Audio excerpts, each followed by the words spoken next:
ڈار صاحب to begin with Saint کے انتخابات آ رہے ہیں. اب بلوچستان کی صورتحال ہے, 65 رکنی اسمبلی ہے, ایک سیٹ ہے جو ابھی پشین والی ہے, اس میں ضمنی انتخاب ہونے ہیں, اس کا بھی میرے خیال ہے آ ہی جائیں گے نتیجہ سینٹ انتخاب سے قبل. اب صورتحال بڑی دلچسپ ہے. آن دا پیپر 41 لوگ گورنمنٹ کے ساتھ ہیں, 24 لوگ اپوزیشن میں ہیں, لیکن دلچسپ بات یہ ہے کہ جو عوامی نیشنل پارٹی ANP کی 4 سیٹیں اس میں شامل ہیں. سینٹ پہ کیا جوڑ توڑ ہوگی؟ بلوچستان عوامی پارٹی 24 نمائندوں کے ساتھ سب سے اکثریتی جماعت ہے, PTI کی 7 سیٹیں ہیں. نمبر گیم میں کیا ہونے والا ہے, اس پہ ذرا بریف کریں, اور کیا گورنمنٹ کو بھی خطرہ ہے اس سینٹ انتخابات سے؟ جی فواد صاحب, جیسے جیسے سینٹ کے الیکشن کا وقت قریب آ رہا ہے اسی طرح سے بڑی تیزی کے ساتھ بلوچستان کے اندر ڈرامائی تبدیلیاں دیکھنے میں آ رہی ہیں.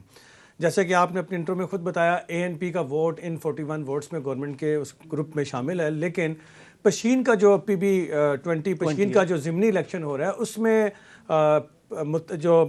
PDM ہے, PDM نے مل کر الیکشن لڑنے کا اعلان کیا, اور حکومتی اتحادی ANP جو کہ وفاق میں اور 3 صوبوں کے اندر اپوزیشن میں اور بلوچستان میں حکومتی اتحادی اور وہاں کے منسٹر بھی ہیں ان کے ایک, انہوں نے متحدہ مجلس عمل کے امیدوار کے حق میں اپنے امیدوار کو دستبردار کروایا. اور یہ سیٹ ویسے JUIF کی تھی, سید فضل آغا جو سابق گورنر رہ چکے ہیں, اور بڑی سٹرانگ پوزیشن ہے. تو یہاں پہ آپ کے خیال میں اپوزیشن ہی جیت رہی ہے؟ جی, بڑی واضح اپوزیشن میں جیت رہی ہے, کیونکہ 2018 کے الیکشن میں اپوزیشن نمبر 1 پہ تھی, اور نمبر 2, 3, 4 تک جو تھی وہ ساری کی ساری اپوزیشن پارٹیاں ہی تھیں, PDM کی جماعت, اور جبکہ باب پارٹی تھی وہ 5ویں نمبر پہ آ رہی تھی. اب ساری اپوزیشن کٹھی ہو کے ایک الیکشن لڑ رہی ہے اور باب پارٹی اکیلی ہے, تو ذرا بڑی واضح سی صورتحال دکھائی دے رہی ہے. پشتون بیلٹ ہے تو ANP پختونخوا ملی عوامی پارٹی وہ بھی ادھر ہے, JUIF کا بڑا سٹرانگ ہولڈ ہے, یعنی تو ادھر ہے. اچھا, اپوزیشن کی 24 سیٹیں ہیں, تحریک عدم اعتماد یعنی جو ہاؤس کا جو 50% 51% وہ 33 سیٹوں پہ ہوتا ہے, تو وہاں پہ کیا ایکویشن ہے؟ دیکھیں, اس وقت بڑی دلچسپ صورتحال یہ ہے کہ جو ANP ہے اس نے بھی ابھی اعلان کر دیا ہے کہ وہ PDM کے فیصلے کے عین مطابق سینٹ الیکشن میں PDM کو کے امیدوار کو سپورٹ کرے گی اور مل کے چلے گی. لیکن ANP بڑا سمارٹ موو کر رہی ہے بلوچستان کے اندر, وہ یہ کر رہی ہے کہ وہ ویٹ کر رہی ہے گورنمنٹ کی طرف سے سینٹ کی ایک سیٹ ان کو مل جائے. اگر ان کو گورنمنٹ کی طرف سے بلوچستان کے حکمران اتحاد کی جانب سے ایک سیٹ کی آفر ہوگی تو وہ پھر PDM کی طرف نہیں آئیں گے, ادروائز وہ حکمران اتحاد کو چھوڑ کے PDM میں آ جائیں گے, اور ان کے آنے کے ساتھ یہ ہوگا کہ 24 سیٹیں بنیں گی PDM کی, اور ان 24 میں یہ 4 شامل ہو جائیں گے تو یہ 28 ہو جائیں گی. دوسری طرف 24 ہم کہہ رہے ہیں, 24 ہم کہہ رہے ہیں, اس میں MMA والی سیٹ بھی آپ شامل کریں, میں پشین والی سیٹ بھی شامل کریں, تو یہ 28, تو ابھی بھی 33 سے تو کم ہے. نہیں, اس میں پھر ایک اور ڈرامائی تبدیلی جو صورتحال آگے بن سکتی ہے جو نظر آ رہی ہے کافی حد تک, وہ یہ ہے کہ اسرار اللہ زہری صاحب جن کی BNP عوامی پارٹی ہے, ان کے بھی 3 اراکین ہیں صوبائی اسمبلی کے اندر. اسی طرح ہزارہ ڈیموکریٹک الائنس کے بھی 2 نشستیں ہیں صوبائی اسمبلی کی. اب یہ دونوں پارٹیاں ایسی ہیں کہ جن سے انہوں نے سینٹ کے پچھلے الیکشن میں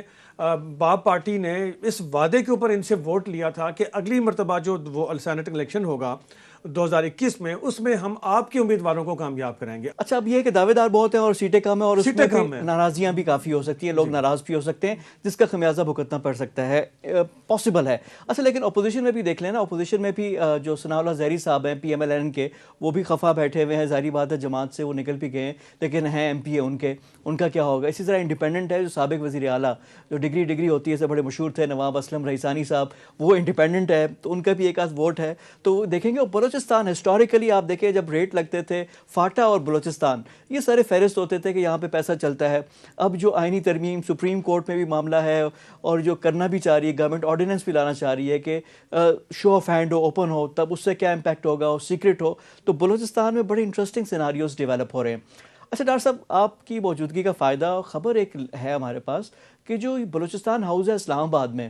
اس کے جو 25 امپلائیز ہیں ان کا تبادلہ ہو رہا ہے واپس کوئٹہ, یہ کیا خبر ہے؟ جی, یہ بڑی انٹرسٹنگ بات ہوئی ہے. دیکھیں, جو پاکستان تحریک انصاف ہے یہ شہباز شریف صاحب کو تخت لاہور کے نام سے پکارا کرتی تھی, اور نواز شریف کے بارے میں, تو آج یہ تخت بلوچستان بنتا ہوا دکھائی دے رہا ہے. وہ واقعہ کچھ اس طرح سے ہمارے ذرائع کے مطابق کہ بلوچستان ہاؤس اسلام آباد میں CM NXC کے اندر باب پارٹی کا غیر رسمی اجلاس چل رہا تھا, اور اس غیر رسمی اجلاس میں بلوچستان کے حکمران اتحاد کے ایک ممبر جو کہ باب پارٹی کے ممبر نہیں ہیں, ANP سے ان کا تعلق ہے, وہ صوبائی وزیر بھی ہیں زمرک صاحب, وہ اچانک وہاں پہنچے اور اندر ایک میٹنگ چل رہی تھی, غیر رسمی اجلاس ہو رہا تھا باب پارٹی کا سینٹ الیکشن کے حوالے سے. تو زمرک صاحب اندر چلے گئے اس میٹنگ میں, اور باہر جو ملازمین کھڑے تھے ان میں سے کسی نے بھی ان کو نہیں روکا. میٹنگ ختم ہو گئی, خیر ان کے جانے کے بعد تمام ملازمین کو بلایا گیا. ہمارے ذرائع جو بلوچستان ہاؤس میں بتاتے ہیں کہ وہ تمام ملازمین کو بلایا گیا اور ان کی شدید سرزنش کی گئی کہ آپ نے ان کو اندر آنے کیوں دیا, اور اس